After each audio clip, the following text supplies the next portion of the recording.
What are your core principles? What are those few things that keep you motivated, keep you pushing throughout the day, that you're willing to sacrifice for? For me, I have two core fundamental values and principles in my life. And that's peace and freedom. And in a previous video, I talked about peace. So in this video, I want to talk a little bit about freedom.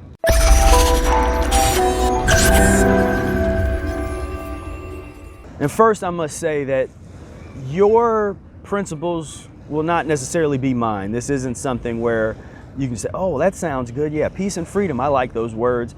I actually went through a pretty intensive introspective process to arrive at that destination, to actually discover that those are my core values. Those are things that I value above all else in my life, that I strive to achieve. A lot of people could care less about peace. They want other stuff. They want total control. There's some other kind of principles that people get into, is like, control and abundance and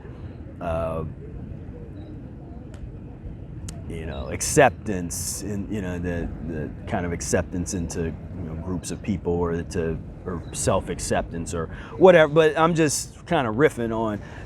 Just to make the point that yours does not have to be peace and freedom. I arrived at that. That's like at my core. That's who I am. That's what I'm all about. All about freedom. Freedom of expression, freedom to move around the world where you want to move around, as long as you're not hurting other people. I'm just a freedom person. And what's so important is, Mucusless Diet Healing System, generally what we talk about around here. But the Mucusless Diet Healing System is a way to arrive at physiological freedom. We have this concept, physiological liberation. And, physiological liberation is all about removing that which keeps you imprisoned, which is the obstruction, the toxic waste, the uneliminated fecal matter, the addictions to foods that kill you. What does it feel like to be liberated from that? What does it feel like to not crave poison? Because that's what you're doing. You literally are craving poison when you want to eat foods that will cause illness, that will cause disease. There is no conflict of interest or paradox to where they say, the same foods that you're supposed to have to eat or you will die are the same ones that do cause the ailments that kill you. No, those foods were not intended for you to eat, is the thing. But what does it feel like to get to that point? Can you just close your eyes and imagine what it would feel like to not have that addiction, to not crave that cheeseburger, that pizza, or can you imagine what that would feel like? Could you let that emotion just come up to the surface? Could you let that go? Could you actually, if you have that feeling inside you, you can feel that, is it possible for you to let that emotion go? If you could you just let that emotion go? Just answer me. You can say yes or no. Could you let it go? Would you let it go if you could? Would you let it go? Answer me. Say either, it could be a yes or a no. It could be, I don't know. But answer. would you let it go? When? When would you let it go?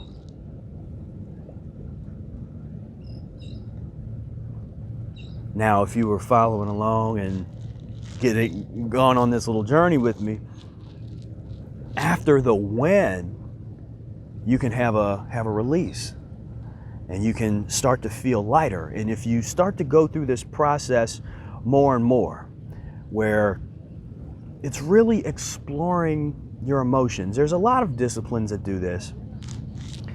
I'm introducing you to something called the Sedona method. You know, there's neuro-linguistic programming, and there's psychology. There's all kinds of stuff out there. I have really got a lot of benefit out of the Sedona method.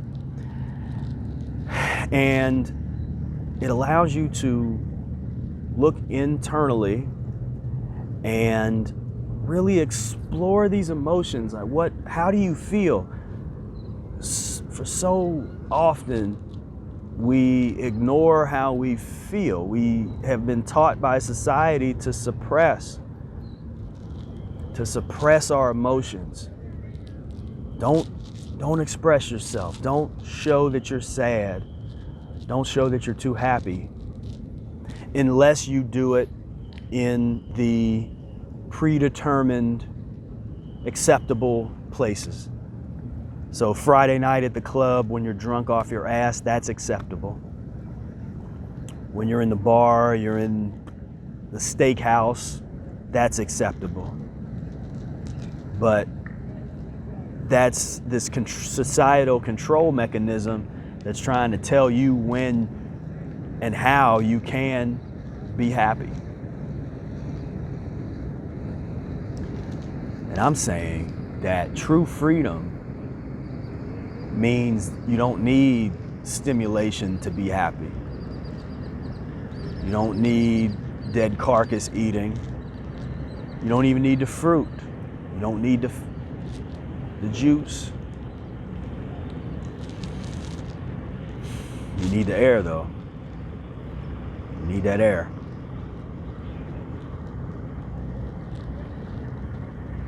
True freedom. You know, imagine what would that be like? What would that be like? Contemplation. You know, I'm big into contemplation, and I'm in some ways taking you on a very basic contemplative exercise. Exploring ideas. Now, mind you, I do this all day.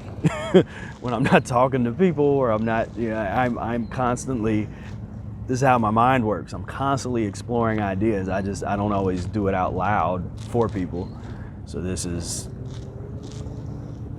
an experience for me to do this, but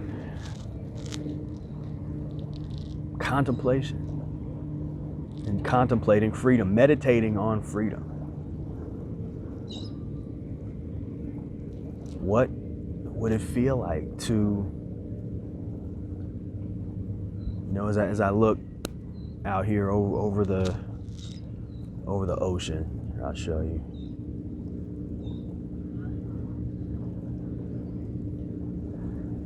As I look out there, I just breathe the air in and just feel at peace, at freedom. For me, freedom and peace go together. Tranquility.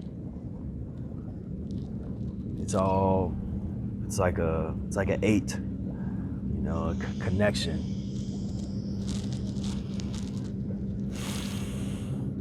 And what they say, breathe in that good ass prana. You know, that's that joy, you know, that it's something that I'm compelled to share, but sometimes you don't know how to share it. And it's often not accepted because I'm not sure if it can be accepted.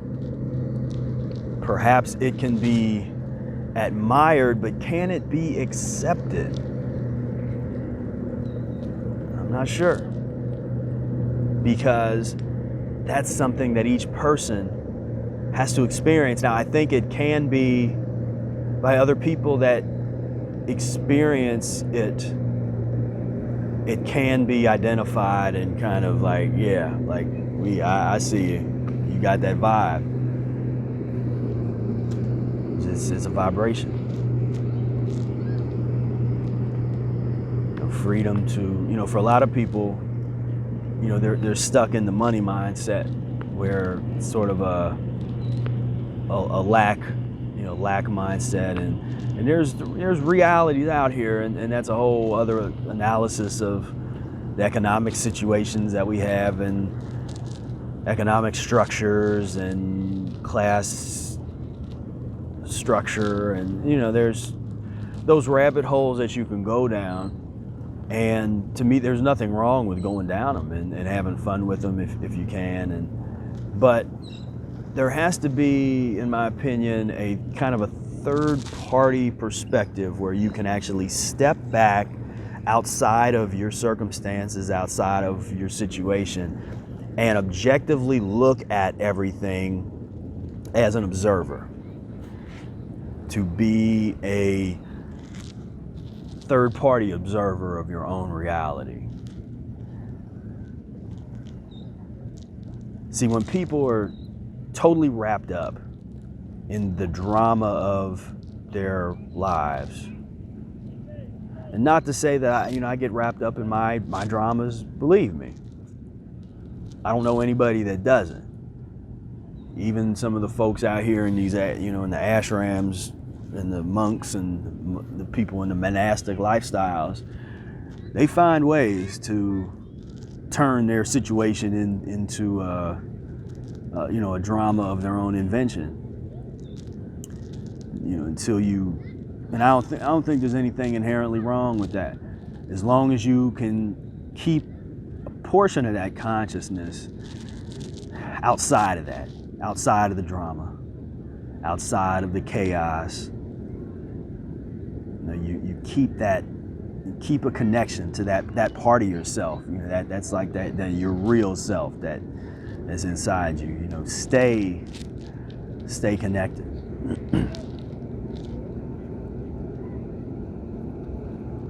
Freedom of thought. To be able to think about what you want.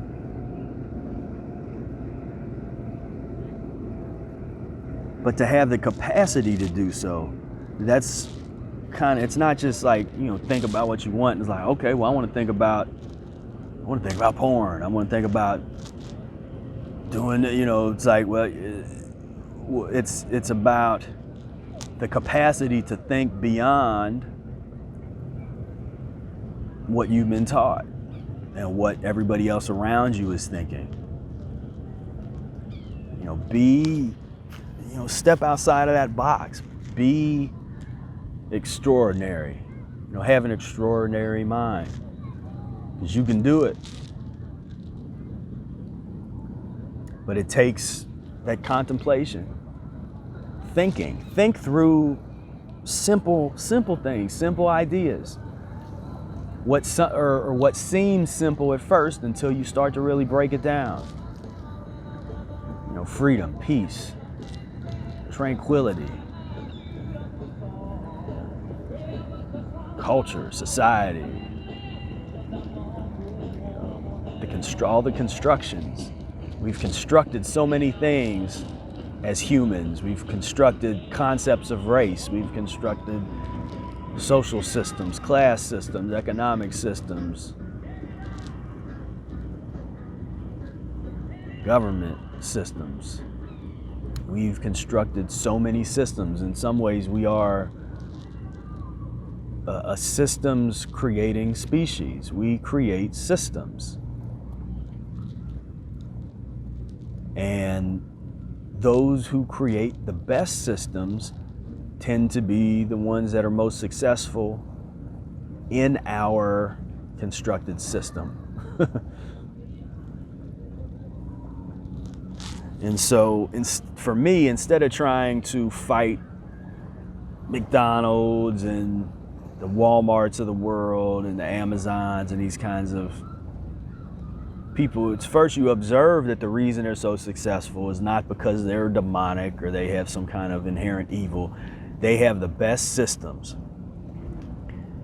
and their systems allow them to do things that are unethical, and that's what a lot of people see on the outside. Now, believe me, I'm not defending them. I'm explaining what that is, like why it's not.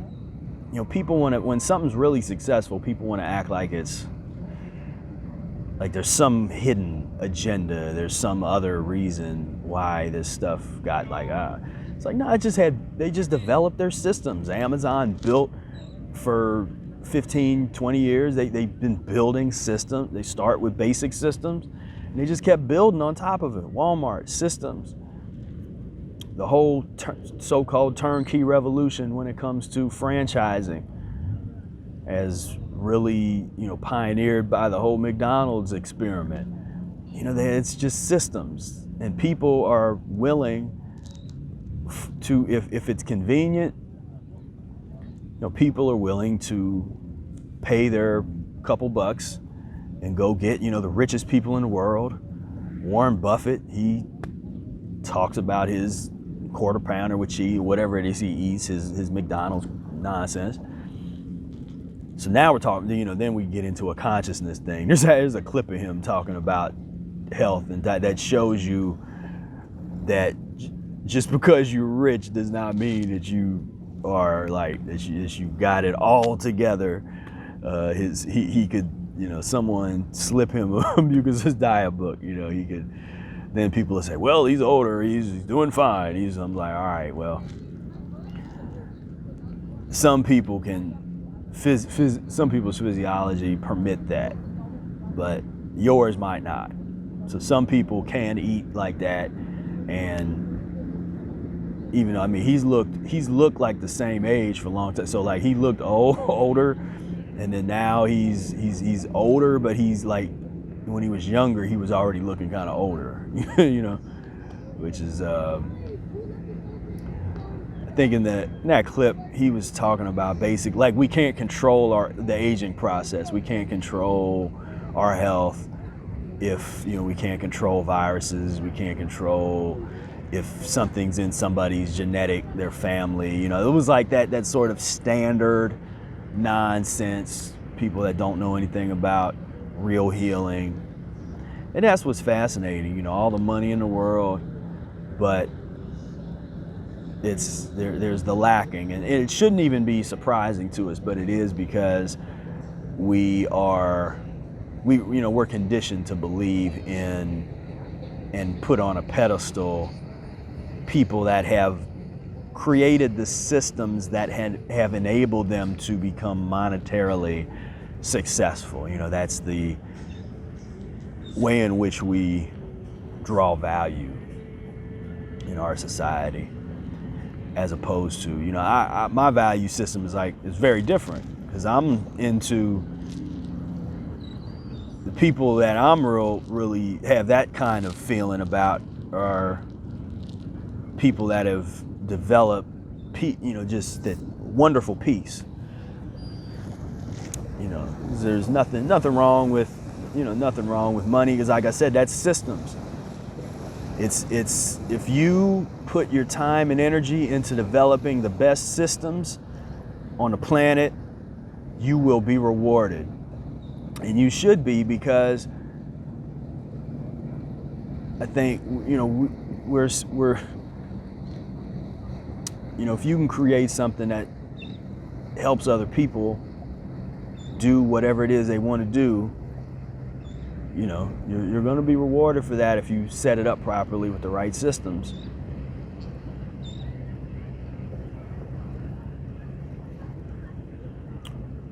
But again, there's an acceptance to be had, you know, accepting the society as it is. And so, you know, I look at it and say, okay, here's the pros and cons. At the same time, I'm interested in creating my own and our own nation, our own reality. Because there needs to be a mucus-free nation that can grow so that we can be a model for other communities around the world. And then to create that movement, you know, that revolutionary type of movement that will truly transform the planet. Because I'm interested, I want to make disease as we know it today to be a thing of the past, to be a distant memory.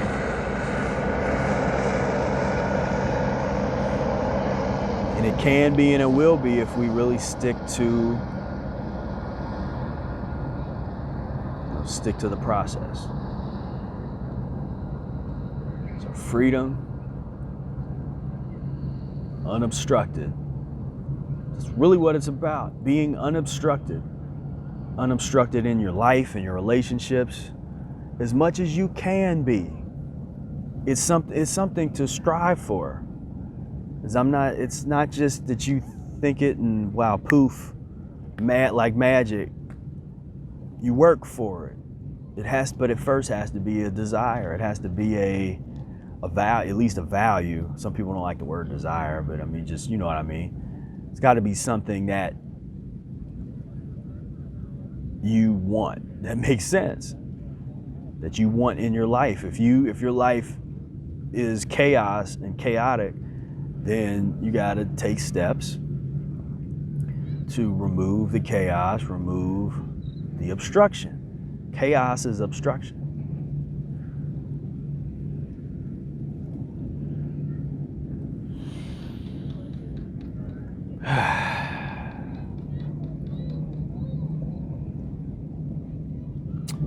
Thank you so much for tuning in. This has been a pleasure as always. And if you would, click right here. Got another great video for you that I really, really hope you will enjoy. And so click right here and I will see you over there. Peace, love, and breath.